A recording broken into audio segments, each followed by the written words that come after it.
The door swung open before Elsie Pritchard had even finished raising her fist to knock a second time. And there he was, Edwin Hadley, standing in the frame with a lantern in one hand, and a look on his face that could have frozen the Rio Grande solid in the height of July. He stared at her. She stared back. Neither one of them spoke for a long, terrible moment that stretched out like the desert she had just crossed, vast and airless and punishing.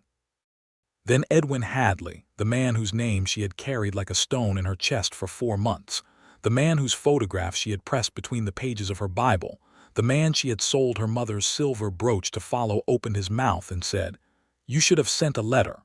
5 words. She had crossed 3 rivers and 1 desert to reach his door, and he gave her 5 words. Elsie felt the blood drain from her face. She had not slept properly in 11 days. There was desert grit embedded in her skin that she suspected would never fully wash out. Her boots had split along the left sole somewhere in the Mojave Flats, and she had wrapped the gap with a strip torn from her petticoat just to keep walking. She had nearly drowned in the Colorado. She had bartered away her grandmother's pearl earrings to a ferryman at the Gila crossing. She had eaten dried jerky and cactus fruit for the last 6 days because she had run out of money in Yuma. She had trusted a stranger's map, a stranger's horse, and ultimately her own stubborn feet to carry her across 200 miles of the most forsaken ground God had ever thought to create. And Edwin Hadley was standing in his doorway in a clean shirt, lamplight warm behind him, looking at her like she was an inconvenient piece of correspondence. "A letter," she repeated, and her voice came out dangerously quiet. Edwin's jaw tightened almost imperceptibly. He was taller than his photograph suggested, and leaner, and the lines around his gray eyes were deeper. He looked like a man who had made a study of controlling his expressions, and right now that control was straining at the seams. "Elsie," he said, and her name in his mouth did something unforgivable to her heart. "You can't just, a person doesn't simply arrive." "I am standing on your porch," she said, cutting him off with a precision that surprised even herself, "with blisters on both feet and the last of my dignity held together with string, having done precisely what your advertisement in the Ohio Register described. It said you wanted a capable, God-fearing woman of good character willing to relocate to the Arizona territory. It said she should write, and I wrote, and you wrote back, and then you stopped writing. And so I came."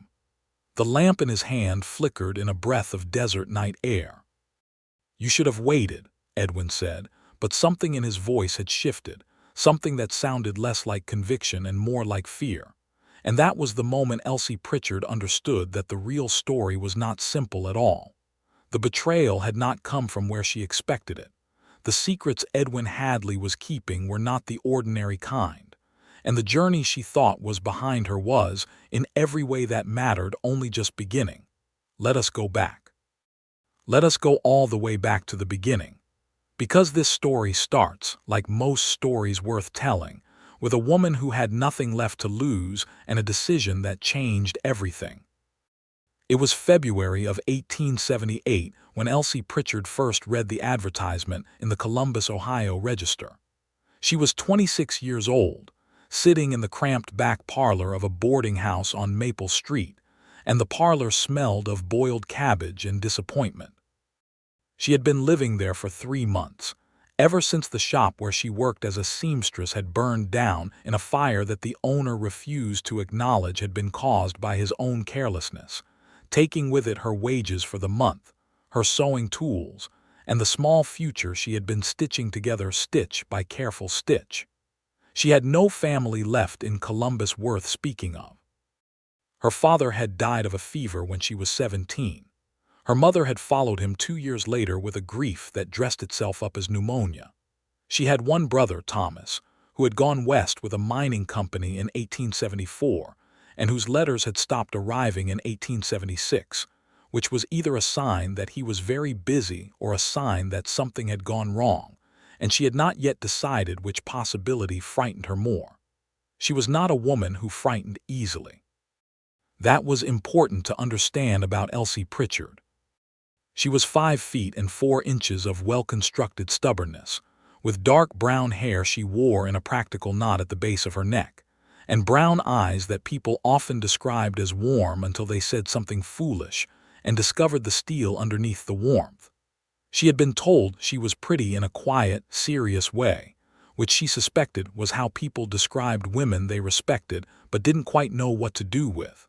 The advertisement read as follows: Wanted, a woman of good character, capable and self-reliant, willing to relocate to Sulphur Creek, Arizona Territory. Applicant should be between the ages of 20 and 35, in good health, literate and unafraid of a frontier life.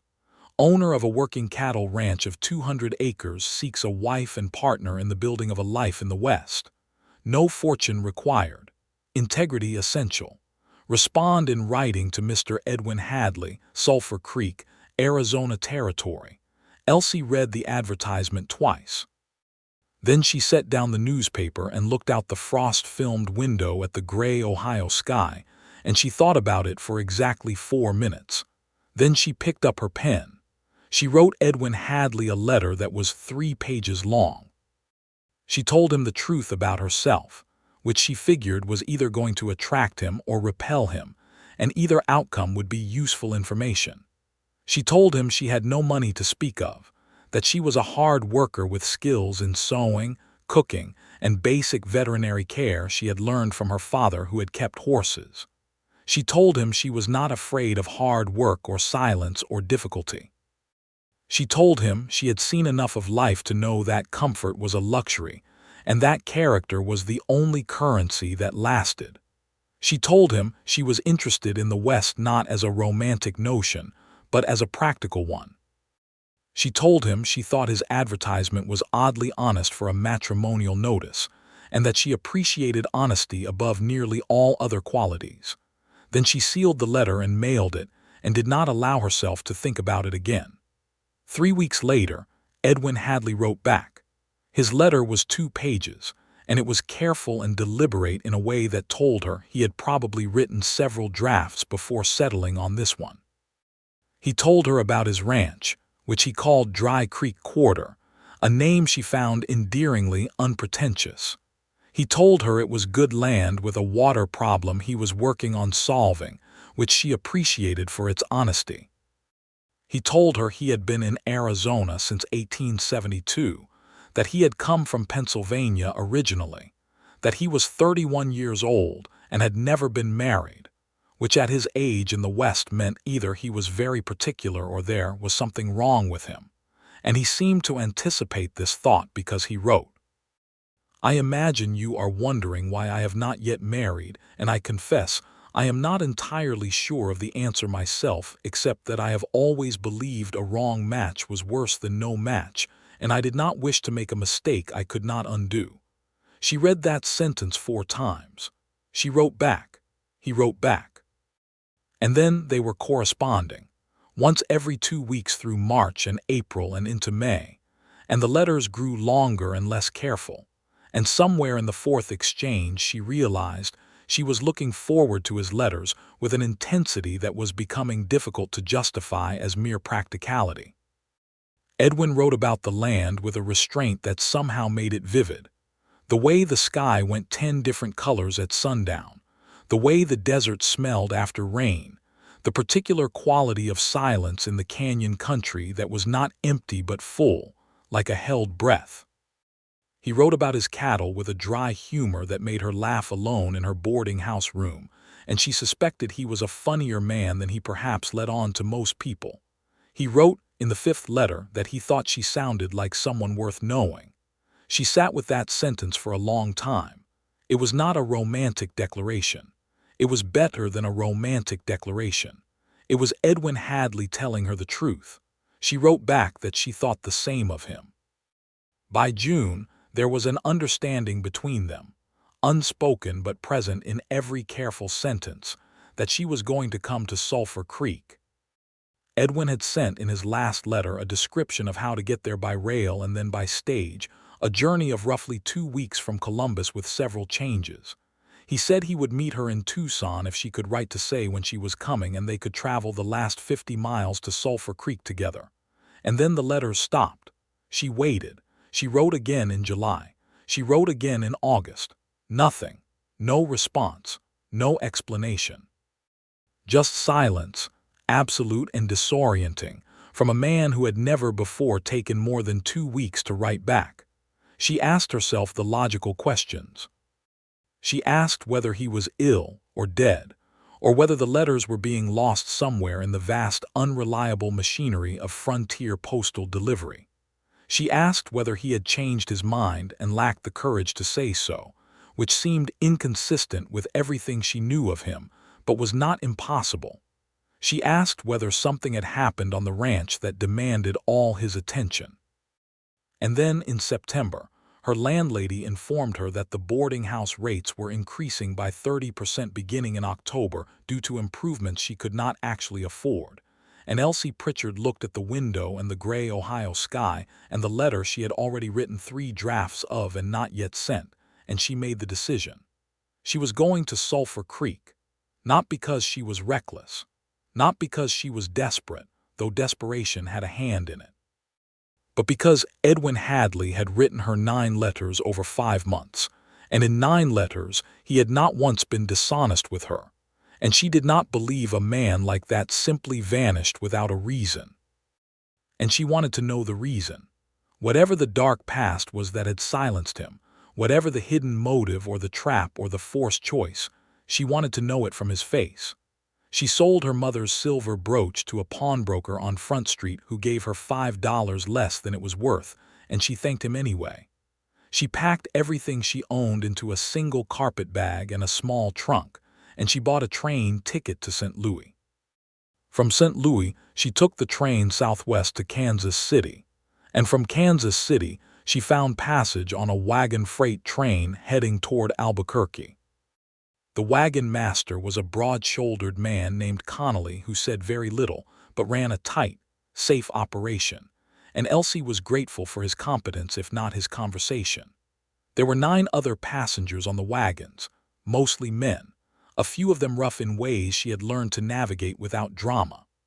The crossing of the Canadian River was the first of her 3 rivers, and it was not as frightening as she had been warned because the water was low in late September, barely knee-high on the horses. She crossed in the wagon bed, watching the brown water slide past the wheels, and felt something shift inside her, a kind of rightness about moving forward, a release of the Ohio life that had been constricting her for years. The second river was the Pecos, and it was worse. They reached it in mid-October when the first autumn rains had swollen it beyond its usual docility, and the wagon master spent 3 days waiting for the level to drop before deciding they could not wait any more. 2 of the wagons made the crossing without incident. The third one, in which Elsie was riding, hit a submerged rock halfway across and lurched sideways with a violence that sent 2 trunks and 3 passengers into the water. Elsie went in head first. The current was fierce and cold and entirely without sympathy. She fought it with the pure animal urgency of a person who has not decided to die, grabbing at the wheel of the wagon as it scraped past, missing it, going under once and then finding something solid underfoot, a shelf of rock, and getting her head above water just long enough to see the bank 20 feet away, and to decide that 20 feet was a manageable distance. She made it. She pulled herself out on her hands and knees in the Red River mud, coughing up Pecos water, and when she turned to look back, she saw that the other 2 passengers who had gone in were also being helped out downstream, wet and shaken but alive. Her trunk was gone. Her carpet bag, which she had clutched in a grip that had left bruises on her palm, was still with her. She lost her trunk, her spare dress, her copy of Dickens, and the last of her sense that this journey was going to be orderly. Albuquerque was a revelation after the river. It was a proper town with streets and commerce, and she spent 4 days there drying out, replenishing what she could from the small supply of cash she had sewn into the lining of her coat, and looking for passage south toward Tucson. A stage ran the route twice a week, and she paid for a seat with money that she knew was bringing her dangerously close to her last dollar. The stage carried her southwest through country that grew steadily stranger and more beautiful, red rock formations, rising like the ruins of a civilization that had built on a grander scale than any she had known. Mountains rearing up blue and white capped against a sky so large it felt like an accusation. She stared out the stage window and thought about Edwin Hadley and what she was going to say to him. She had not yet decided whether she was angry. The stage broke down one day south of Socorro. A wheel cracked clean through on a stone the driver had tried to pass over, and they sat in the October sun for 6 hours while repairs were made. And Elsie sat on a rock and ate the last of the hardtack she'd bought in Albuquerque and watched a hawk circle something in the distance with absolute patience. She thought about patience. She had been patient with the postal delays. She had been patient with the boarding house and the job loss and the slow erosion of what she'd believed her life in Ohio might become. There was a limit to patience, she decided. There was a point at which patience became complicity in your own diminishment. She had reached that point somewhere back in Columbus, and she was done with it. They reached Tucson on the 28th of October, 1878. It was a dry, windswept town of adobe buildings and horses, and an atmosphere of improvised civilization that Elsie found less alarming than invigorating. She had no one to meet her and no money for a hotel, and she spent her first night in Tucson in the waiting room of the stage depot, sleeping upright in a wooden chair with her carpet bag on her lap, which was not dignified but was at least safe. In the morning she went looking for information about Sulphur Creek and Edwin Hadley. The first 2 people she asked had never heard of either. The third, a sun-weathered man in a leather apron who turned out to be a farrier, knew both. Sulphur Creek's about 50 miles east and north, he told her, squinting in the morning light. Small place, cattle country mostly. Edwin Hadley, yeah, I know who that is. Sold him a pair of horseshoes last spring. He paused, and something in his expression shifted into something that wasn't quite pity but was adjacent to it. You know him personally, miss? I intend to, Elsie said. The farrier looked like he had something more to say and thought better of it. Stage doesn't run that way. You'd need a horse or someone going in that direction. She had no money for a horse. She walked out of the farrier's shop and stood in the Tucson street in the October morning sun, calculating. She had $4.30 remaining in the world. A horse would cost $20 at minimum. A wagon driver going east would cost money she didn't have. She started asking around for work. For 2 weeks she worked in Tucson, taking in mending and sewing at a rate that was humbling but functional, sleeping in a room above a laundry that a sympathetic woman named Consuela rented her in exchange for helping with the wash on Saturdays. Consuela was a stout, practical woman of 40 who had come to Tucson from Sonora and had built something solid out of very little, and Elsie admired her without reservation. It was Consuela who, one evening over a dinner of beans and tortillas, told Elsie the piece of information that reframed everything. You say the man you are looking for is Edwin Hadley of Sulphur Creek, Consuela said, not looking up from her plate. Yes, Elsie said. I have heard some things, Consuela said carefully. Not gossip, information. A man who stopped here in July said there was trouble at the Hadley ranch, something about a legal dispute, someone contesting his title to the land. Elsie set down her fork. His land title, his deed. There was a man, a banker or a lawyer, I did not hear clearly, who was claiming that the original land grant was improperly filed, that the land had never legally been his. Consuela finally looked up. In the territory, these things take time to resolve. Sometimes they never resolve. Sometimes a man loses everything he built. Elsie sat with this for a long moment. The lamp on the table between them burned low and steady. That is why he stopped writing, she said, and she said it with a certainty that surprised her. Consuela nodded slowly. A man who has nothing feels he has no right to offer, is my thought. It was exactly Edwin Hadley's logic, Elsie realized. It was entirely consistent with the man she had come to know through 9 careful letters. A man who did not wish to make a mistake he could not undo. A man who believed, with a stubbornness equal to her own, that he had no right to ask anything of her if he could not provide what he had promised. She also realized, with a flash of something that was equal parts frustration and tenderness, that he was wrong. That was the fundamental error, the betrayal of his own better instincts. She had not written to him because she wanted a cattle ranch. She had written because she wanted the man who had described the desert sky with that particular restraint, who had made her laugh about his own cattle, who had said she sounded like someone worth knowing. She left Tucson on the 12th of November with $17, a borrowed horse lent to her by Consuela's neighbor in exchange for a month's worth of mending, an arrangement she would honor by mail, a 3-day supply of food, a basic map drawn in pencil on the back of a flour sack, and the address of a trading post in a settlement called Rimrock that was the only waypoint between Tucson and Sulphur Creek. The third river she had to cross was the San Pedro, which was mercifully calm. She crossed it at a shallow ford and paused on the far bank to let the horse drink, looking back at the direction she had come and then forward at the direction she was going, and she felt nothing but a clear, focused resolve. The desert between the San Pedro and Sulphur Creek was the hardest part. Not because of the distance, 50 miles was manageable, even without a road. Not because of the cold, though November nights in the Arizona high desert were sharp and unforgiving. But because of the quality of the silence, which was indeed what Edwin had described in his letters, full rather than empty, vast in a way that turned you inward whether you wanted to go there or not. She rode through it thinking about the hidden motive behind his silence.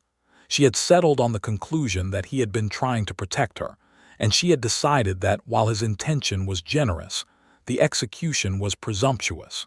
She was not a woman who needed to be protected from difficult information.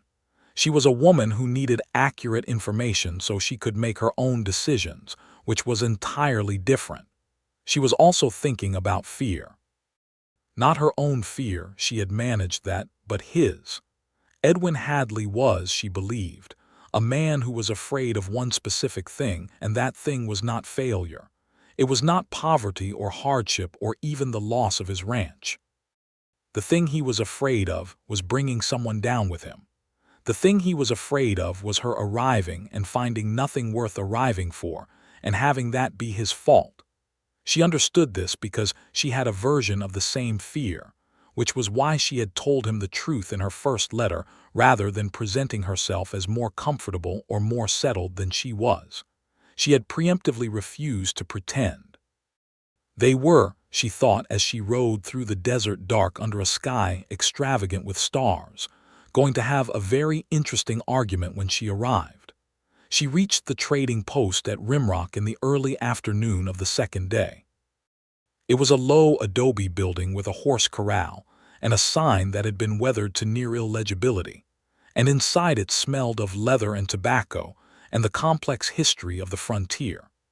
The man behind the counter was around 60, with a white beard and the careful eyes of someone who had seen a great deal of human need come through his door and learned not to be surprised by any of it. His name, he told her when she introduced herself, was Horace Bemis, and he had run this trading post since 1869. Edwin Hadley, he repeated when she said the name. Of course I know him. Good man. Difficult year, though. The land dispute, Elsie said. Bemis looked at her more carefully. You know about it. I know what I've been told. What do you know? He poured her a cup of coffee she hadn't asked for and set it in front of her, and she decided this was probably significant. The man claiming the deed is improperly filed is a fellow named Augustus Crane. He's a land agent out of Tucson, represents Eastern money, investment companies that are buying up Arizona territory now that the railroads are coming through.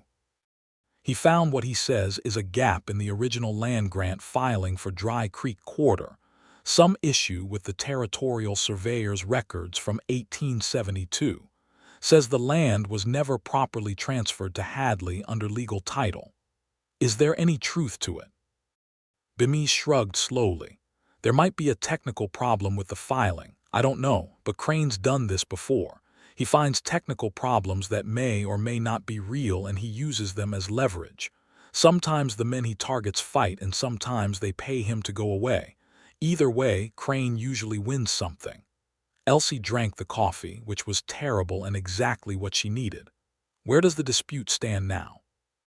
Last I heard, about 3 weeks ago, Hadley had found a lawyer in Tucson who thinks he can argue the case. Whether the territorial judge will hear it before Crane's Eastern backers find another angle, that's the question. Bimise paused. Why are you going out there if you don't mind me asking? I am going to see Edwin Hadley, Elsie said, in a tone that closed the subject. Bimise looked at her for a moment with an expression that was half assessment and half something warmer. Then he nodded once. He could use some good news, he said simply.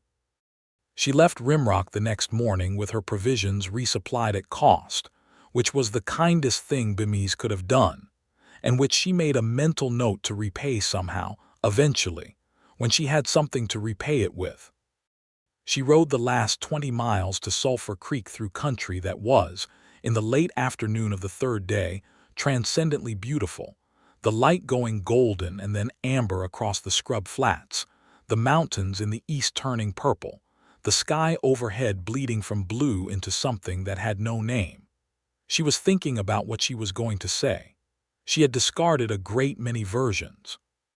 She had discarded the one where she explained herself calmly and rationally because she didn't feel calm or rational. She had discarded the one where she told him he was wrong to have gone silent because she knew he already knew that and it wouldn't help.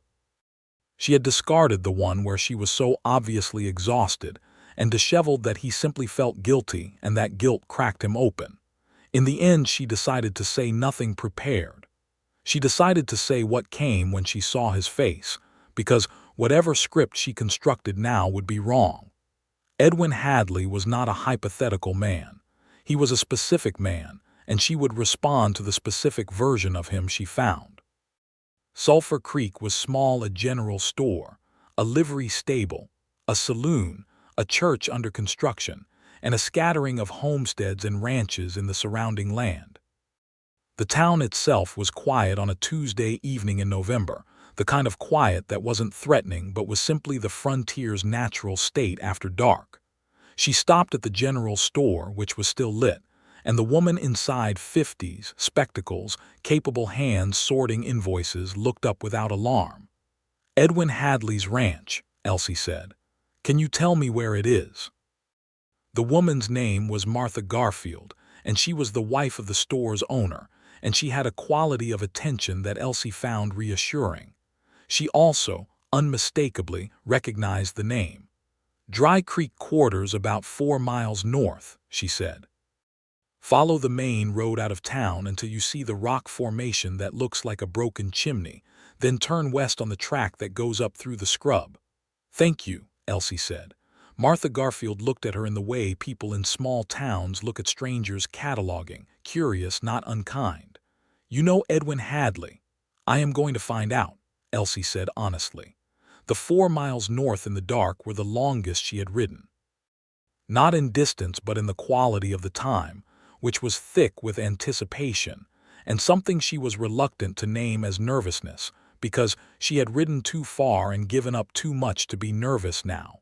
She was not nervous. She was simply very precisely aware of every single sensation. The horse's gait, the cold of the night air, the smell of sage, the extraordinary density of the stars, in the way that you become aware of things when you are about to arrive somewhere that matters. She found the broken chimney rock. She found the track west. She followed it through the scrub, and after another half-mile she saw the light of a lamp in a window, and then the shape of a low ranch house against the darker mass of the land, and a corral with horses in it, and a barn behind that, and her heart did something she preferred not to analyze in specific terms. She dismounted at the porch. She tied the horse to the rail. She walked up 2 wooden steps and raised her fist and knocked. Nothing happened. She knocked again, harder. The door swung open. Edwin Hadley looked at her and she looked at him, and the lamp in his hand flickered in the night air. He was exactly and completely not what she had expected, which was strange because she had prepared herself thoroughly. The photograph he had sent was accurate in its technical details. The gray eyes, the angular face, the set of his jaw, but it had failed entirely to capture the specific quality of his presence, which was something between gravity and containment, a sense of a man who took up more space than his frame suggested because of the density of what he was keeping held in. He was, she thought in the 1 second before everything went sideways, a man who had been carrying something very heavy for a very long time. Then he said she should have sent a letter, and the moment fractured. A letter, she repeated, and he heard in her voice exactly what she intended him to hear, which was not quite anger and not quite grief, but the specific quality of a person who has been profoundly underestimated by someone they respected. "Elsie," he began. "No," she said. "You do not get to speak first. You have had 5 months to speak and you chose silence, so I am going to speak first." Edwin Hadley went very still in the way of a man who recognizes when he has lost the preliminary round and has enough wisdom to stop making it worse. "I came here," she said, "not because I was desperate, though I was, not because I had nowhere else to go, though that is also true. I came here because you wrote me 9 letters in which you never once said anything that wasn't true, and that is the rarest thing I have encountered in 26 years of living. And when you stopped writing, I did not assume the worst of you, I assumed something had gone wrong. And I was right. Was I not?" A long pause, the lamp flame. "Yes," Edwin said quietly, "you were right." "Augustus Crane," she said. Something shifted in his face, surprise quickly controlled. "How do you know that name?" "Because I have been traveling toward you for 2 months and I paid attention to what people told me." She met his gray eyes directly. "Is the land dispute resolved?" "Not yet. But it may be resolved in your favor. My lawyer believes so. He found the original surveyor's notes that contradict Crane's claim. It will go before the territorial judge in January." Edwin paused and the control in his face showed a hairline fracture. "But that is not certain, and I could not, Elsie. I had written to you about a life I might not be able to provide. I could not ask you to come to something that might—" "You did not ask me," she said. "You stopped telling me the truth." "Those are not the same thing." She looked at him steadily. "You told me in your second letter that you thought a wrong match was worse than no match. Do you remember writing that?" "Yes. I agreed with you then, and I agree with you now. But you cannot determine whether a match is right or wrong by removing the other person from the decision. That is not honesty. That is the same kind of protection that ends up being a kind of betrayal." She stopped, because her voice was trying to do something she didn't want it to do, and she took a breath. "You decided, without asking me, that I could not handle the truth of your situation. You decided I would leave if I knew. You decided you weren't worth my time if you didn't have clear title to 200 acres of Arizona territory. And you were wrong, Edwin. You were wrong about every single one of those things." The silence that followed was the longest one yet. Edwin Hadley stood in his doorway with his lamp and his carefully maintained composure, and she watched the composure lose its shape slowly like ice in spring. "You need to come inside," he said finally, and his voice was not the voice he had been using, the controlled, careful one. It was lower and rougher and much more real. "You look like you have not slept in a week." 11 days, she said. Something in his face did something she would think about later. Right now she was too tired to catalog it precisely. "Come inside," he said again. She came inside. The ranch house was small and clean in a way that spoke of a man who took care of what he had. One main room with a fireplace, a rough-hewn table and 2 chairs, a cast-iron stove, shelves of practical items, canned goods, rope, tools, a row of books she noticed with a particular internal warmth, a separate door that must lead to a bedroom. Everything spoke of a life built with intention rather than luxury, and she found it completely right. Edwin set the lamp down on the table and said, without turning to look at her, "Sit down before you fall down." She sat. She realized now that she had stopped moving, extraordinary tired. The kind of tired that had been waiting behind the resolve until the resolve had done its job. He went to the stove and, without asking, began making something.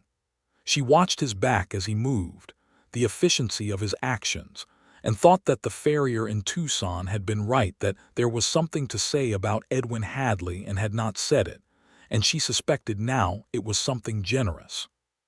He brought her a bowl of beans and a piece of cornbread, and sat down across from her at the table with a coffee cup in his hands, and watched her eat in the way of a man who is doing the only practical thing he can think of, and is using it to organize his thoughts.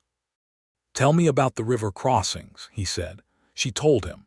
She told him about the picos and going in head first and the cold and the scramble for the rock shelf. She was matter-of-fact about it, describing it the way she would describe any obstacle she'd managed, and she watched him listen with an expression that was working hard to stay even and not entirely succeeding. "And the desert," he said. She told him about the desert. She told him about the stars, because she thought he deserved to know that she had understood what he meant in his third letter about the quality of the silence.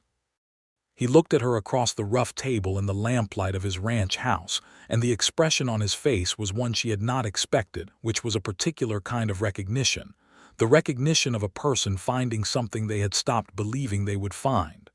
"I owe you an apology," he said. "You owe me an explanation first," she said, "and then an apology." He nodded slowly. He set down the coffee cup. He told her everything. Augustus Crane had arrived in late June with a document and a lawyer, and the kind of confidence that is the specific property of men who have institutional money behind them. The document claimed that the original land grant under which Edwin had purchased Dry Creek Quarter in 1872 had been improperly recorded, that the territorial surveyor at the time had failed to complete the chain of title documentation in accordance with the federal land grant requirements, which meant that Edwin's deed, though purchased legally and in good faith, was built on a defective foundation. Crane's position was that the land should revert to federal ownership, at which point it would be available for sale to Crane's investment company, as it happened, which had quietly purchased the surrounding claims and was putting together a large consolidated holding on the theory that the railroad's southern route through Arizona would make the land enormously valuable. "He gave me a choice," Edwin said. "Fight him in court, which would take months and money I didn't have, or sell to him at his price, which was 50 cents on the dollar. You chose to fight. I chose to fight." He paused. "I wrote to a lawyer in Tucson named Caldwell who agreed to take the case on deferred payment. He found the original surveyor's field notes in the territorial archives in Prescott, and they show that the survey was completed properly, that Crane's claim is based on a fraudulent gap he introduced into the recorded version of the document." Edwin's voice was level, but there was something underneath it that was not. "Crane has done this before, twice that I know of in other parts of the territory. Both times the men he targeted settled rather than fight. But you didn't." "No," she looked at him. "Why not?" A very brief pause. "Because it is my land. I built this ranch from nothing. I know every acre of it. I was not going to hand it over to a swindler with Eastern backing because he found a shortcut." He met her eyes. "And because I had told you about it in the letters. I had described this place to you, and I could not. The idea of giving it up felt like—" He stopped. "Like betraying something," she said quietly. "Yes," he said. They sat with that for a moment. "And then you stopped writing to me," she said, "because you did not want to tell me you might lose. I did not want you to come here for something that might not exist by the time you arrived," he said. "I did not want to be the reason you gave up your life in Ohio and crossed the country for a man with nothing." Elsie looked at him steadily. "Edwin, I sold my mother's silver brooch to leave Ohio. I had already given up my life there before I got on the train. I did not do that for the ranch. Do you understand the difference?"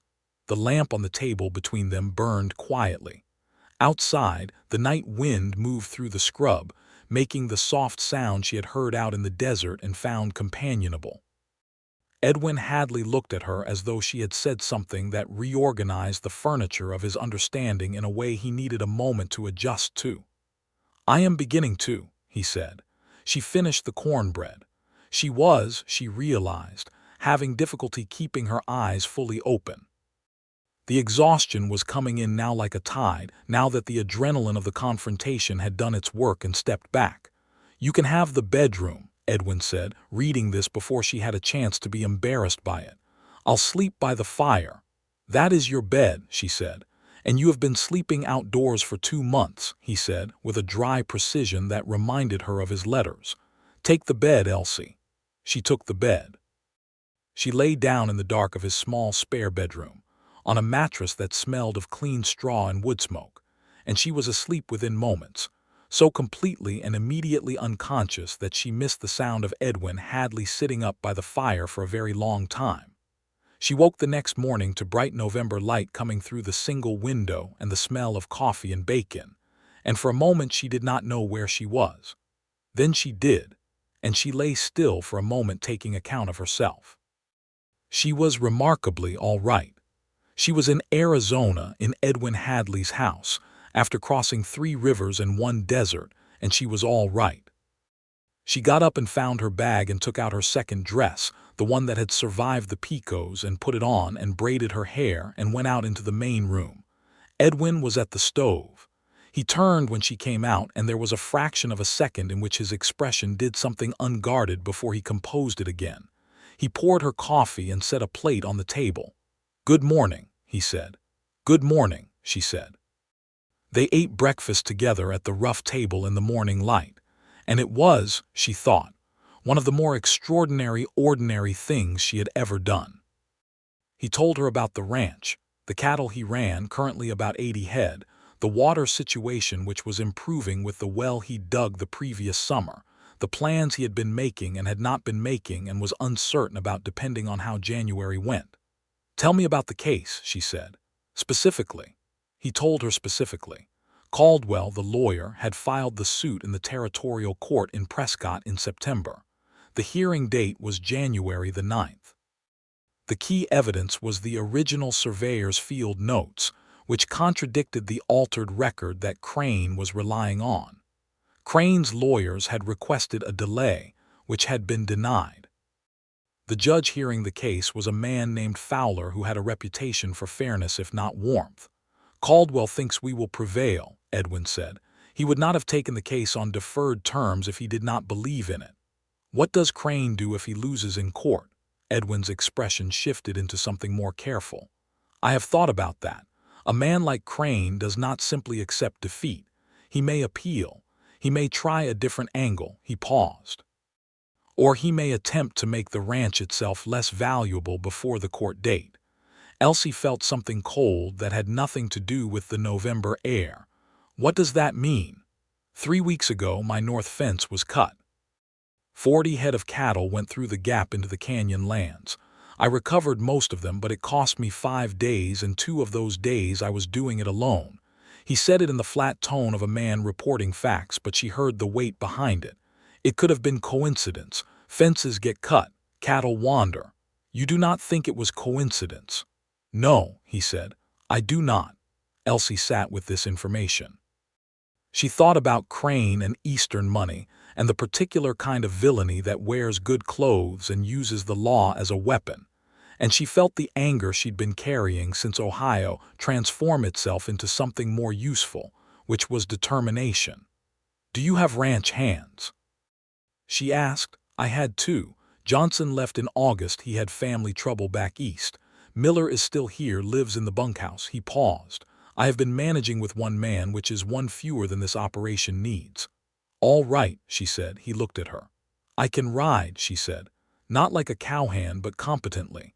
I can help with practical things. I can cook and manage the household properly, which will free up your time for the cattle work. And I can sit up at night and watch for fence cutters if it comes to that." Edwin was quiet for a long moment. "Elsie," he said, and then stopped. "What?" "You are not obligated to, I mean to say, nothing that was agreed between us was formally." "Edwin," she said, "I am here. I am not going back to Ohio. The question of what our arrangement is can be worked out as we go. For now I am telling you what I can do, and I am offering to do it. Can you accept that without making it complicated?" He looked at her with those gray eyes that were doing something she was choosing not to decode right now. "Yes," he said. "I can accept that." She stayed. The first weeks were a careful negotiation of space and habit, and the particular delicacy of two people who knew each other through letters, and were now discovering the three-dimensional reality of each other, which was different from the page version in ways that were sometimes surprising, and never, she found, disappointing. Edwin was quieter in person than in letters, but the quality of his silence was the same as the desert's, full rather than empty. He was methodical in his work and exacting about what he expected of himself, and notably less exacting about what he expected of others, which she found was a rare and valuable quality. He did not ask her to do anything she had not offered, but when she offered things he accepted them without false protest, which she also appreciated. Miller, the ranch hand who lived in the bunkhouse, was a young man of 22 named Caleb Miller, dark-haired and quiet-natured with a seriousness about his work that made him easy to respect. He welcomed Elsie's presence on the ranch with a straightforwardness that suggested Edwin had probably explained the situation in terms that were clear and practical, and she liked him for not making it strange. She learned the rhythms of the ranch, the early mornings, the cattle check, the fence riding that was now a daily necessity given the threat from Crane's people. She learned where the water sources were, and which pastures held the best grass and which approaches to the canyon country were the ones to watch. She threw herself into the work the way she had thrown herself into everything her whole life, completely, without reservation, with the particular pleasure of a person who has found something that asks everything of them and therefore feels real.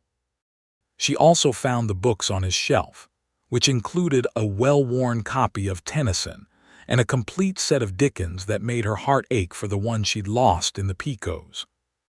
She told him about the Picos copy, and he immediately, without drama, said she could have the Dickens off the shelf, and she told him she wasn't taking his books, and he said they were our books now if she was staying, and neither of them said anything for a moment after that. And then she took the Dickens off the shelf and sat by the fire with it that evening, and he sat across from her with the Tennyson, and they read together in the firelight without speaking, and it was the most comfortable she had been in years. On the 20th of November, Augustus Crane arrived at the ranch. He came in a good buggy with a driver and a man who was clearly there for persuasion purposes, large and carrying a rifle across his knees in the casual manner of a man who wants you to notice it without having to point it out. Crane himself was around 50, with the groomed look of money and the watchful eyes of a man who had never won anything honestly and had made his peace with that. Edwin saw them coming from the porch and went still in a way that told Elsie exactly who this was before Edwin said a word. She was beside him before the buggy stopped, because she had decided this was where she was going to be. Crane stepped down from the buggy and looked at Edwin and then at Elsie with a surprised adjustment in his expression. He had not expected a woman and said pleasantly, "Mr. Hadley, lovely morning, and this must be forgive me, I wasn't aware you had a wife." "She's here," Edwin said without giving Crane the clarification he was fishing for. Crane smiled with his mouth. "I wanted to have a conversation if you have a moment, man to man." "You can speak in front of her," Edwin said. Crane's pleasant expression stayed exactly in place, which was its own kind of warning. "The court date in January. I wanted to give you one more opportunity to consider a settlement before we spend a great deal of everyone's time and money on proceedings that are going to be 50 cents on the dollar," Edwin said. "Your original offer." "I've been authorized to go to 60, Crane said. "That's a generous acknowledgement of your investment and improvements." "It's your investment company buying my ranch for a fraction of its value using a fraudulent legal claim," Edwin said, with a calm that Elsie found remarkable and that she could see Crane found disorienting. "No." Crane's eyes moved to Elsie briefly. Sometimes it's useful to have a fresh perspective on these situations. A ranch in litigation is a difficult thing to maintain, particularly over the winter months. Accidents happen, cattle wander, Harsh weather, Mr. Crane, Elsie said pleasantly. Are you describing an accident or predicting one? A pause. The large man with the rifle adjusted his grip slightly. I'm simply observing that uncertainty is hard on an operation, Crane said. We have noted your observation, Elsie said. Edwin, was there anything else you wanted to say to Mr. Crane? Edwin looked at Crane with the level gray eyes and said, January 9th. Crane got back in the buggy. He did not slam the door, which was perhaps the most frightening thing about him. He was not a man who lost his temper because he had found that patience served his purposes better. They watched the buggy go, and Edwin did not move until it was well out of sight. Then he turned to look at her, and something in his expression had softened at the edges in a way it hadn't quite done before. Thank you, he said. He was trying to intimidate us, she said. Men like that rely on the target being alone. We are not alone. Edwin looked at her for a moment. No, he said, we are not. December came in cold and brilliant, the kind of Arizona winter that was not the brutal thing she had imagined but a sharp, clear cold that clarified everything rather than numbing it. She learned to bake decent biscuits on the cast iron stove, which was a triumph she had not expected to care about as much as she did. Edwin ate them without comment but always ate all of them, which she decided counted as a compliment. They had fallen into a life together that was, by any formal measure, entirely proper. She slept in the bedroom. He slept on a cot in the main room that had appeared from somewhere without discussion, and entirely intimate in the ways that actually mattered, which was the intimacy of shared meals and shared work, and the slow accumulation of small knowledge that builds the real architecture of knowing another person. She knew now that he was not a morning person in any standard sense, but was always the first one up because he felt the cattle needed him before he needed coffee. She knew that he read a page of Tennyson before sleeping the way some men said a prayer. She knew that he had a way of going still when he was working something out in his mind, and that the stillness could last 10 minutes and then break without warning into clear, decisive action. She knew that he was funny in a way he almost never deployed directly, always sideways and dry, and that when she caught it and laughed his eyes did something that he was not yet in the habit of letting her see. She had caught him watching her twice when he thought she wasn't looking. Both times his expression was the one she had been trying to name since the night she arrived. It was the expression of a man looking at something he had given up believing in, and was now negotiating the unsettling experience of having it be real. She understood it because she had her own version of it, and she was not entirely sure what to do with it either. It was the second week of December when the second fence was cut, and 6 head of cattle were driven off, not wandering, deliberately driven, into the canyon country where they were difficult to track. Edwin and Miller went after them, and Elsie stayed at the ranch and loaded the shotgun. Edwin showed her how to use and sat on the porch and watched the approach roads, and nothing happened that night, but she stayed awake until they came back. They came back at midnight, having recovered 4 of the 6 cattle, cold and tired and short-tempered with the situation rather than with each other. Elsie had kept food warm on the stove, and Edwin came into the house and looked at the plate and then at her and said, "You did not have to wait up. I was not going to sleep while someone was cutting your fences," she said. He sat down at the table and ate without saying anything more for a few minutes, and she sat across from him and drank coffee that she didn't need because she was already awake enough to see through walls, and finally he set down the fork and looked at her. "I need to ask you something," he said. "Ask." "The legal arrangement between us," he said, choosing the words carefully in a way that told her this had been sitting with him for a while. "There isn't one. You came here as we had discussed the possibility of marriage, in the letters, in a general way. But nothing was formalized, and I do not feel that I can ask you to make it formal while the land situation is unresolved, because if Crane wins in January, Edwin," she said, "if Crane wins in January, I will have this house and nothing else. I might be able to homestead a smaller parcel. I might have to start over nearly from the beginning. I cannot ask you, Edwin," she said again, more firmly. He stopped. "I am already here," she said. "I am already part of this." I have been riding your fence lines and cooking on your stove and watching your approach road in the dark for 3 weeks. I have committed to this situation. The land title does not change that commitment." He was quiet. "I am asking you," she said carefully, "not to make decisions about my life based on what you think I can handle. We have had this conversation once already, and I thought you had understood it." "I understood it," he said. "I am also Elsie. I am also trying to tell you something that is more difficult than the practical question." She waited. Edwin Hadley, a man who had made a study of careful words, looked at the table for a moment and then looked at her and said, "I am trying to tell you that I would rather lose the ranch than lose whatever this is." A pause, and the control in his voice was doing that thing where it showed its limits. "Which is an irrational statement because this is not formally anything and I have no right to feel, Edwin," she said, and her voice was quiet and very direct. "Do you want to marry me?" He looked at her.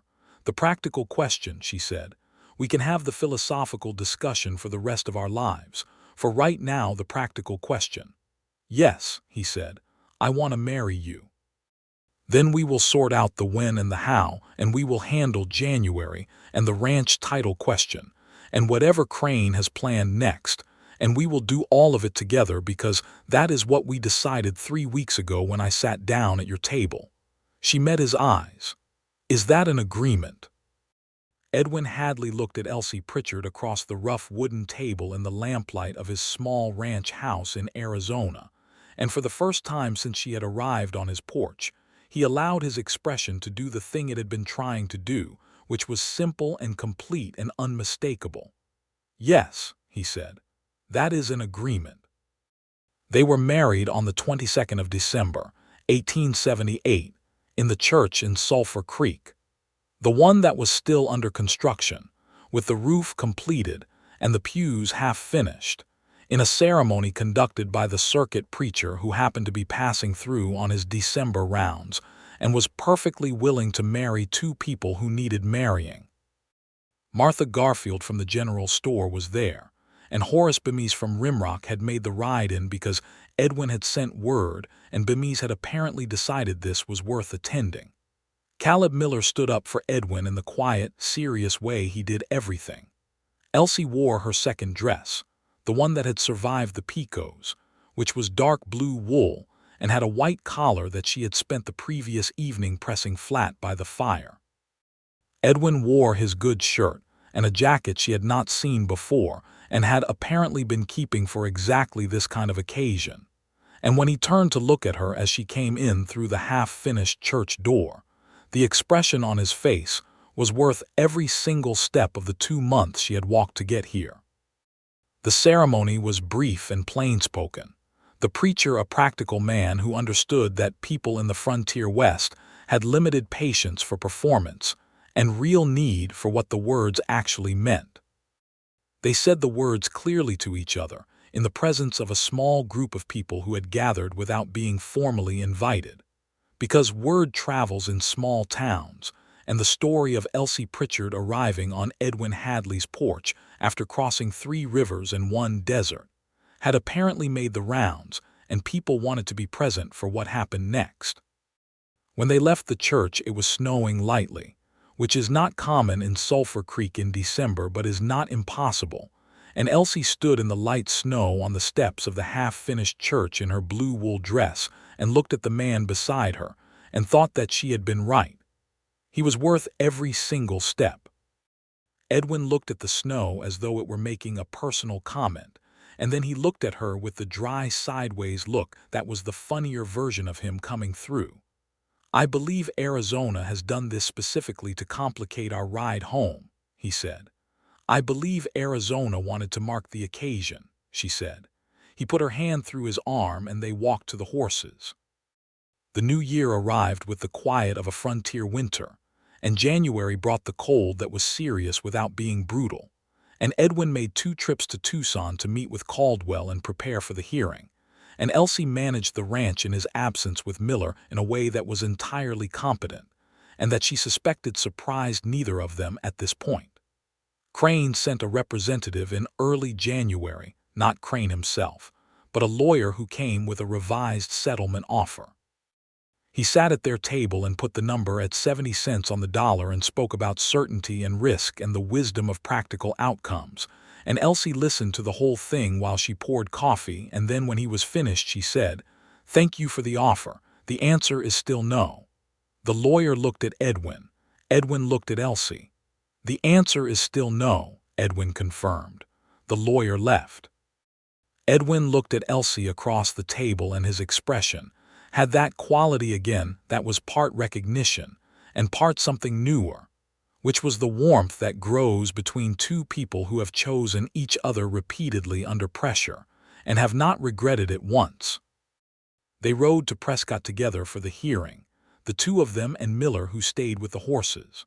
Prescott in January was a town of real size by territory standards, with proper streets and substantial buildings, and a territorial courthouse that carried the weight of institutional authority. Caldwell met them at the courthouse steps, a compact, organized man of 45 who had the confident purposefulness of a lawyer who believed in his case. Augustus Crane was already inside with two lawyers and a collection of documents, and the kind of expensive readiness that was meant to suggest inevitability.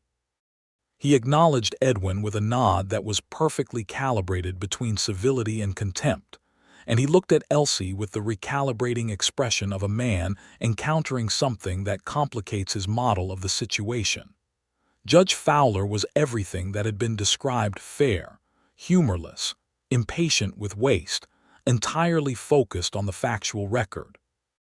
He read through the relevant documents with a thoroughness that took most of the morning, and he asked precise, probing questions of both legal teams, and he was not impressed by Crane's lawyers' confident presentations or by the quality of their tailoring. The hearing lasted 2 days. The crucial moment came on the second afternoon, when Caldwell presented the original surveyor's field notes, actual handwritten documents in a worn leather folder, and demonstrated, through the testimony of a territorial archives clerk and a land survey expert from Santa Fe, that the chain of title documentation had been correctly completed in 1872, and that the gap appearing in the recorded version was not a gap in the original, but an alteration made to the recorded copy. An alteration that bore no date and had not been certified by any territorial officer. Crane's lawyers fought hard, presenting their own surveying expert and a complex argument about the inadequacy of the original documentation regardless of whether it had been altered. But Judge Fowler asked the Crane expert a series of questions that were precise and unsparing, and by the end of the second day, it was clear that the expert's confidence was performing at a level beyond what the facts actually supported. Judge Fowler took one evening to consider and came back in the morning with a ruling that was 40 minutes long, detailed, and unambiguous. The claim that Edwin's deed was defective was denied. The land title was confirmed. Crane's suit was dismissed with costs awarded to the defendant. Edwin sat beside Elsie in the courtroom and heard the ruling and was very still for a moment, and then she felt his hand find hers under the table and hold it, and she held it back. Crane left the courtroom without speaking to anyone, which was perhaps the most telling response of all. His two lawyers gathered their documents with the professional efficiency of people accustomed to losing and moved to their next matter without visible emotion. Caldwell was, for a measured man, visibly pleased. He shook Edwin's hand and then, with a slight adjustment for the times, shook Elsie's, and told them the ruling would be filed in the territorial record within 2 weeks and would be essentially unchallengeable on the facts as established. They celebrated at the best restaurant in Prescott, which was not extravagant but was warm and served actual beef with something other than beans, and they sat across from each other at a table with a cloth on it and candles in glass holders, and Edwin raised his coffee cup, because it was not a wine-drinking occasion for either of them, and said, with the dry sideways quality that she loved, to letters that never needed to be written. She raised her own cup, to showing up in person. He looked at her across the candlelight with the expression she had now named fully.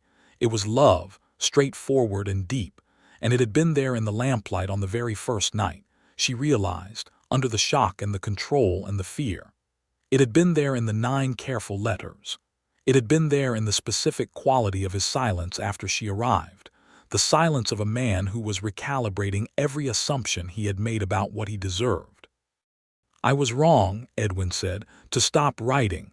"Yes," she said, "you were. I was also wrong to think you would not have come if I had told you the truth." "Yes," she said again.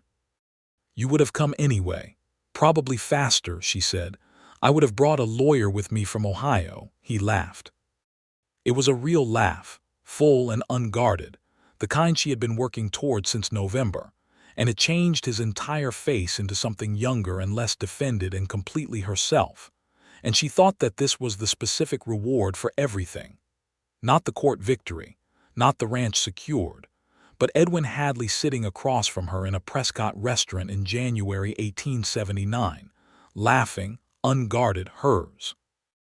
They rode back to Dry Creek Quarter in early February, and the land that Edwin had fought for and Elsie had crossed rivers and a desert to reach received them with the specific beauty of an Arizona morning in February, cold and bright, the mountains holding snow, the scrub plains green with winter rains, the sky its impossible blue. Elsie stood on the porch of the ranch house and looked out at the land, 200 acres of it, secured now in law as completely as it had always been secured in fact, and felt a rightness that was so complete she almost didn't know what to do with it. This was the place she was supposed to be. Not because it was easy, not because it was beautiful, though it was both of those things in its own harsh way, because she had chosen it and it had proven worthy of the choice. Edwin came and stood beside her, coffee in hand, looking out at the same view. "We need another hand," he said presently. "The spring calving is going to be more than Miller and I can manage." "I know," she said. "Post a notice in Tucson. I was thinking we might look to hire someone from the territory, native to the area. Someone who knows the canyon country." "That is a sensible idea," she said. Caldwell also suggested, Edwin said, in the careful tone he used when he was bringing up something he had been thinking about, that we might consider filing on the water rights to the creek that runs through the East Canyon. There is a legal framework now for territorial water rights, and if we establish our claim before someone else does, then we should file, she said. "Let's talk to Caldwell about it." He looked at her with the warm gray eyes. "You understand that you have become effectively the operating mind of this ranch in approximately 3 months. I prefer to think of it as a partnership," she said. "It is," he said. "It absolutely is." And his tone had nothing dry or sideways about it. It was direct and fully meant. Spring came to the Arizona territory with an extravagance that felt like the land making a point. The cattle calved and the grass came in green, and Dry Creek, which had been sluggish all winter, ran clear and full with snowmelt from the mountains. And the ranch hired a new hand, a quiet, competent man named Roberto Espinoza, who knew the canyon country with the familiarity of a man who had grown up inside it, and who turned out to be one of the best hands Edwin had ever hired.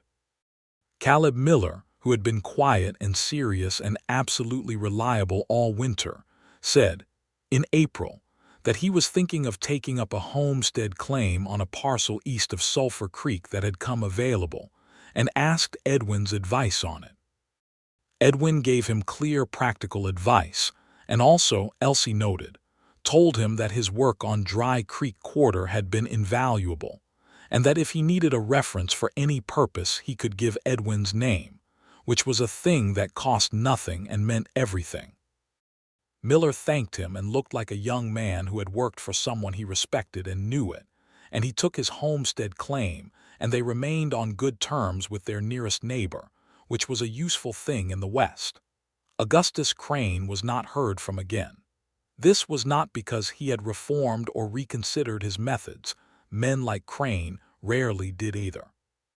It was because he had moved his operations north, toward the new railroad survey corridors in northern Arizona, where there were fresh opportunities for the kind of legal maneuvering he specialized in. Elsie heard his name once more the following year, in connection with a land dispute that went badly for him when a very thorough lawyer from Santa Fe produced documentation he had not anticipated. She felt a grim satisfaction about this that she did not quite examine. In May of 1879, she discovered she was pregnant. She told Edwin on a Sunday evening, sitting on the porch after supper, the way she told him most things directly, without preamble.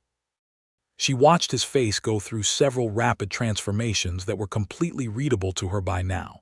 Surprise, then something that was almost awe, then the particular version of happiness that Edwin Hadley expressed, which was not exuberant but was deeper than exuberance, rooted and certain. He reached out and took her hand. "A child," he said. "Apparently," she said, "in November. My calculation puts it closer to December." He looked at the evening sky, which was doing the 10-color thing he had described in the third letter, and his hand around hers was warm and entirely steady. How do you feel?" he asked. "I feel well," she said truthfully. "I feel very well, actually." They sat together on the porch, and the evening came down over the ranch in its long, beautiful way, and the cattle moved in the pasture, and somewhere in the canyon a night bird started up, and Elsie Pritchard, who was now Elsie Hadley, thought about the boarding house on Maple Street in Columbus and the advertisement she had read by poor light in February of the previous year, and the chain of choices and crossings and confrontations that had led here, to this porch, to this hand, to this life. And she found she could not identify a single moment she would change. Even the 5 words, even the letter she should have sent, the letter she had not sent, the desert she had crossed instead. Their son was born in December of 1879, a fact that delighted Elsie in the specific way that proving one's own calculations correct is always delightful. He arrived on a cold morning just before dawn, with a vigor that suggested he had decided on the timing and adhered to it, and Edwin sat through the whole of it in a state of focused helplessness that she found endearing and told him afterward, with rather more warmth than the words strictly implied. They named him James, after Edwin's father, with Thomas as a middle name, for Elsie's brother who had finally written from a mining camp in Nevada, alive, healthy, and apparently married to a woman from California, which explained the years of silence in a way that was infuriating but also, given the outcome, forgivable. James Hadley was a large, loud, opinionated baby who grew into a large, loud, opinionated toddler and showed every sign of being the kind of person who would one day need his own 200 acres to contain him. Elsie managed him with the same combination of warmth and steel she applied to everything, and Edwin, who had expected fatherhood to be a complicated adjustment, found instead that he took to it with a naturalness that surprised him and amused Elsie considerably. The ranch grew. Not dramatically, not in the fashion of Eastern money and consolidated land grabs, but in the way of people who are building something real, steadily, practically, with attention to the actual requirements of the actual land. They filed on the water rights in the East Canyon, which turned out to be one of the most consequential decisions they made, because 3 years later, when a prolonged drought tested every ranch in the region, Dry Creek Quarter had water access that others did not, and they survived it without significant loss. Horace Bemis from the Rimrock Trading Post came to visit twice a year, a habit he had developed and maintained with a consistency that told Elsie he considered them part of the small number of people he actually wanted to know. She always baked something for these visits, and Bemis always ate it without comment but always ate all of it, and she found this familiar and good. Martha Garfield at the general store became, gradually and without formal declaration, the closest thing Elsie had to a friend in Sulphur Creek, which grew over the following years from a bare handful of buildings to a place with a proper schoolhouse, a doctor's office, a larger church, the construction of which was finally completed, and enough people to constitute a real community. Elsie was involved in the schoolhouse, which was a matter of straightforward civic necessity and which she felt strongly about. She argued for it at the town meeting where it was proposed, with a clarity and directness that caused 3 separate men to revise their initial assessment of the situation, and it was built the following year. James started at the schoolhouse when he was 6, in 1885, and came home the first day with the solemn expression of a child who has discovered that formal learning is simultaneously wonderful and more demanding than expected. Edwin sat with him that evening and listened to him describe the day with the full and serious attention he gave to everything, and Elsie watched the two of them across the table and felt the warmth that is the specific property of a life that has been well made. Their second child was a daughter, born in the spring of 1882 and named Clara.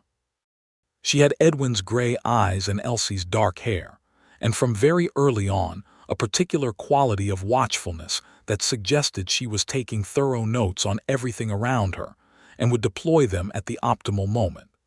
She was 4 years younger than James and showed absolutely no intention of being dominated by this fact. Edwin and Elsie celebrated their 5th anniversary in December of 1883. The celebration was, as was their habit, practical rather than ceremonial, a good dinner, a bottle of wine that Edwin had procured from the new general store in Tucson on his last supply trip, and the evening on the porch that had become their particular ritual, watching the dark come down over the land they had built together. "Do you remember," Elsie said on that 5th anniversary, "what you said when you opened the door?" Edwin was quiet for a moment with the particular quality that meant he was about to say something exact. "You should have sent a letter," he said. "Yes," she said. "The single most incorrect statement I have ever made," he said in the dry sideways tone. "I found it motivating," she said. He turned to look at her. "Did you actually? It confirmed that you needed me," she said. "Any man who was fine would not have been that alarmed by someone showing up on his porch. You were terrified." "I was not terrified," he said immediately. "Edwin," she said fondly, a pause. "I was considerably alarmed," he conceded. "Because you had spent 5 months writing honest letters to a woman and then tried to protect her from the truth by going silent. And there, she was on your porch having simply ignored all of that and come anyway." She looked at him. "Which should have told you something immediately." "It told me several things immediately," he said. "It told me you were the most frightening woman I had ever met." "Frightening," she repeated. "In the best possible sense," he said, and his voice had the register that was no longer sideways at all but direct, fully his. "I crossed 3 rivers and 1 desert," she said. "I know." He was quiet for a moment. "Not a day goes by that I don't know." She looked out at the land, the 200 acres that were theirs, secured now not just in law but in the deeper law of years and work and choice, and the particular love that grows between two people who have chosen each other repeatedly and will keep choosing, who have met each other at their most frightened and most honest, and have found each other not just acceptable but necessary. "I would do it again," she said. He reached across and took her hand, the way he had done in the courtroom in Prescott, with the same steadiness. "I know," he said. They sat in the December dark, the ranch quiet around them, the mountains holding their snow, the stars doing their extravagant thing that Edwin had described in a letter she had memorized years ago, and could still hear in his handwriting when she looked at the night sky. Inside, James and Clara were asleep, James with the abandoned energy of a 7-year-old who had run hard all day, Clara with the orderly dignity of a 3-year-old who had decided the world owed her nothing, and would therefore take everything she could reach. Espinosa was in the bunkhouse. The cattle were in the winter pasture. The ranch was exactly what it had always been trying to be, which was real. In the years that followed, Sulphur Creek grew and changed, and the Arizona Territory moved toward statehood with the specific slow drama of a place that has been doing its own thing for long enough that it is not entirely sure it needs the formality. The railroad reached a town 30 miles south in 1887, which changed the supply situation dramatically and made the cattle operation more profitable than it had ever been. Edwin filed additional land claims on 2 adjacent parcels that came available, bringing Dry Creek Quarter to nearly 400 acres by 1890. Elsie continued her involvement in the school and served, for 3 years in the late 80s, on the volunteer committee that established the town's first library, which she felt was perhaps the most satisfying project she had ever undertaken. Thomas Pritchard came to visit in the summer of 1886. Finally, with his wife Maria and their 2 children, making the trip from Nevada by train and stage, and arriving at Dry Creek Quarter looking like a man who had lived a full life and was pleased with the results.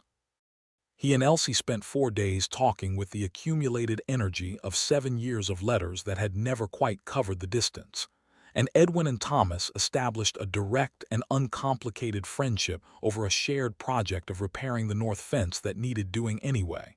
And by the time Thomas left, there was an understanding that this would not be the last visit, and it was not.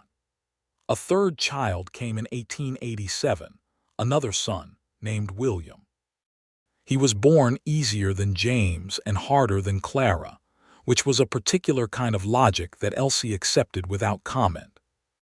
William had her brown eyes and Edwin's contained quality, and he turned out to be, of all of them, the one most interested in the land itself, in the way things grew, the way water moved, the specific character of the desert in its different seasons. He followed Edwin around the ranch from the time he could walk with an absorption that was entirely serious, and Edwin taught him with the patience of a man who has learned that some things cannot be hurried, and that this is not a flaw but a feature. The night that Elsie found, in the trunk under the bed where she kept the things she kept, the 9 original letters from Edwin, still in their envelopes, the addresses in his careful hand, the Ohio postmarks on the ones she had received in Columbus. She sat on the edge of the bed and read through all of them, something she did not do often because doing it often would wear them out. She read them as she had read them the first time, with the particular attention of a person receiving information that matters, and she was still there, reading, when Edwin came in. He stopped when he saw what she was doing. She looked up at him. "You wrote very good letters," she said. He sat down on the edge of the bed beside her. He looked at the letter in her hand. "I wrote the truth," he said. "That is why they were good," she said. He took the letter carefully from her hand and looked at it, his own handwriting, his own words from 6 years ago, the careful sentences of a man who was writing to a woman he had not yet met and trying to tell her who he was. Then he set it back in the trunk and closed the lid and looked at her with the gray eyes that she had learned the complete grammar of by now, every register and shade. "I think about that first night sometimes," he said. "What I said." "I know," she said. "It was the wrong thing." "It was also the most Edwin Hadley thing you could possibly have said," she told him, "which is why I did not leave." He looked at her. "You were scared," she said. "You were scared and you tried to be practical about it, and what came out was the most exactly wrong practical response possible, but the fear was right. The fear told me you understood the stakes, that this was real to you." She looked at him steadily. "That was what I needed to know." He was quiet for a long moment in the way she knew meant something was working itself through. Then he said, "I am glad you did not leave." "Edwin," she said, with the warmth that was the specific warmth of a woman who loves a man who says the true but obvious thing, "I had crossed 3 rivers and 1 desert. I was not going to leave because you said the wrong thing on the first night." He smiled. Not the sideways one, but the real one, the one that had taken her 2 months to earn and that she had never once since taken for granted. "No," he said, "I suppose you were not." She leaned against him the way she had learned to lean, easy and certain, his arm coming around her in the way it always did, and they sat in the quiet of the bedroom while outside the Arizona night held its full, particular silence, and the ranch breathed around them, and their children slept, and the mountains stood in the dark, and the life they had made together, the life built from honest letters and stubborn crossings, and a 5-word sentence that had turned out to be the beginning of everything, was exactly, completely, irreversibly real. She had crossed 3 rivers and 1 desert to reach his door. He had said she should have sent a letter. They had both been right about what mattered, and both wrong about the details.